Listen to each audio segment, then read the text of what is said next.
Hi, today I'm going to teach you an approach to writing called Picture Story Word Story. It was first introduced to me by Dr. Lucy Hart Paulson, who is the author of Early Childhood Letters, and she's the author of this book, Building Early Literacy and Language Skills. And this approach allows our young writers to get their thoughts onto paper using speech to print. And thinking about this method, what they think they can say, what they say they can write. And it allows students different access points in their development of literacy skills. And so I'm going to model this for you now so you can see how to do this approach. So the first thing I start with is I model for kids that I'm thinking about drawing a picture. And so I'm just going to do something really, really simple here. And I'll do it real quick using just one color today. You can use many colors in your classroom. Just going to go ahead and draw a sun and a tree. And I saw a teacher actually do this story not too long ago, Felicia Castiglione. She's a wonderful kindergarten teacher, so I'm going to thank her for this. And you'll have to excuse me for my puppy dog drawing. I do the best I can when sketching. So this will be my puppy dog, and this will be me.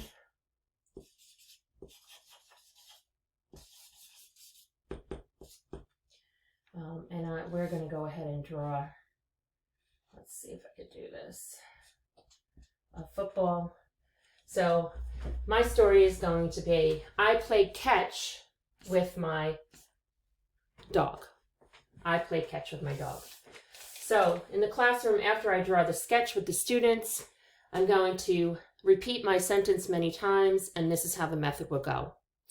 Boys and girls, my story is I play catch with my dog.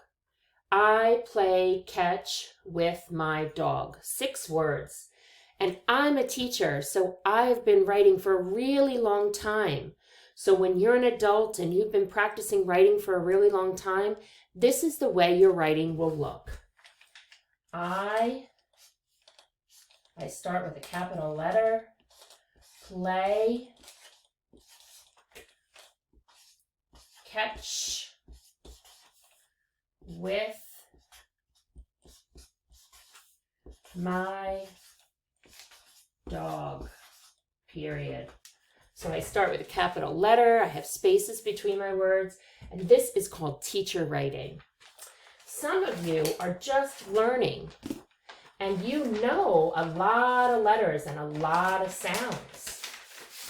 And you know how to represent those sounds with the right letters. So your writing might look like this. I play catch with my dog. I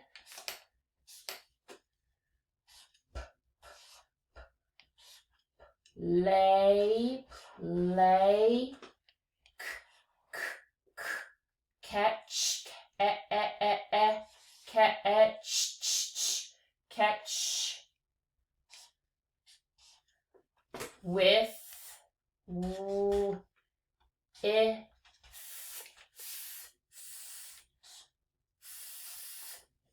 my, I, g.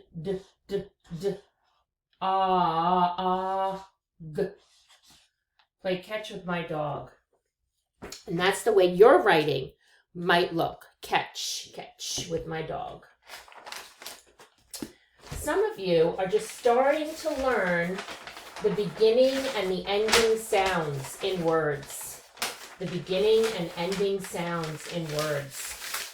And so your writing for this sentence might look like this.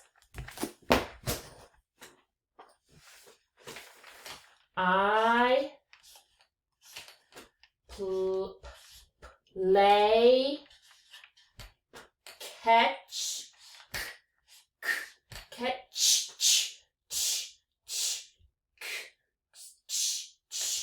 catch with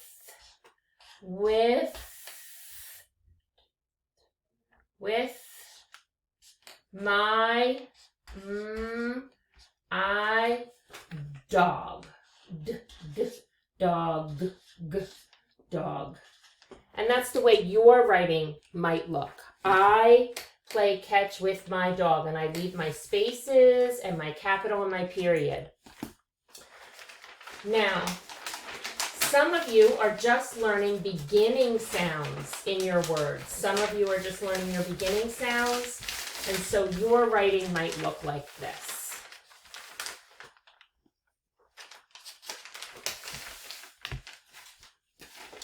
I play catch with my, don't forget your finger spaces, my dog.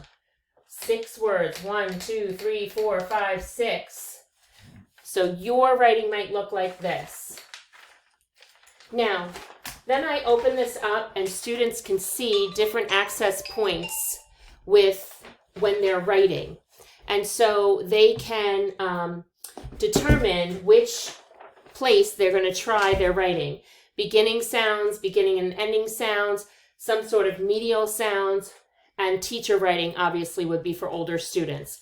If you're doing this in a pre-K or kindergarten class and you haven't taught lowercase letters, it is perfectly okay to go ahead and model this writing. I'm just going to show you here with uppercase letters.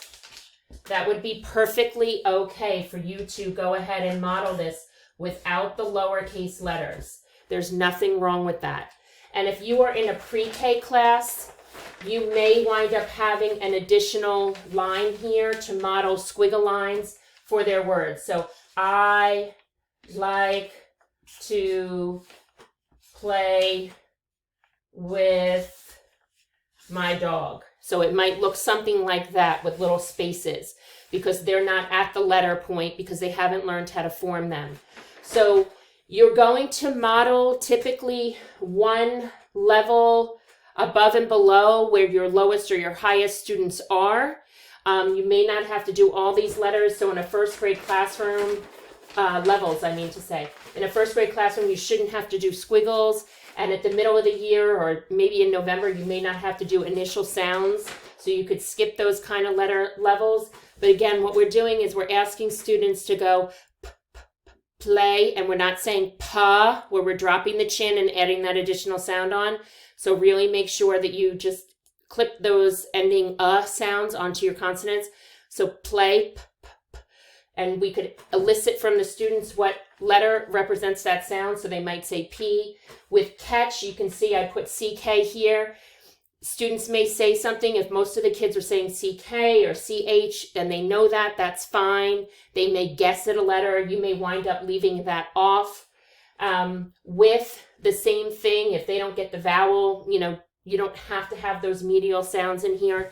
But what you're trying to do is model different access points using speech to print to get those graphemes to match the phonemes in the words.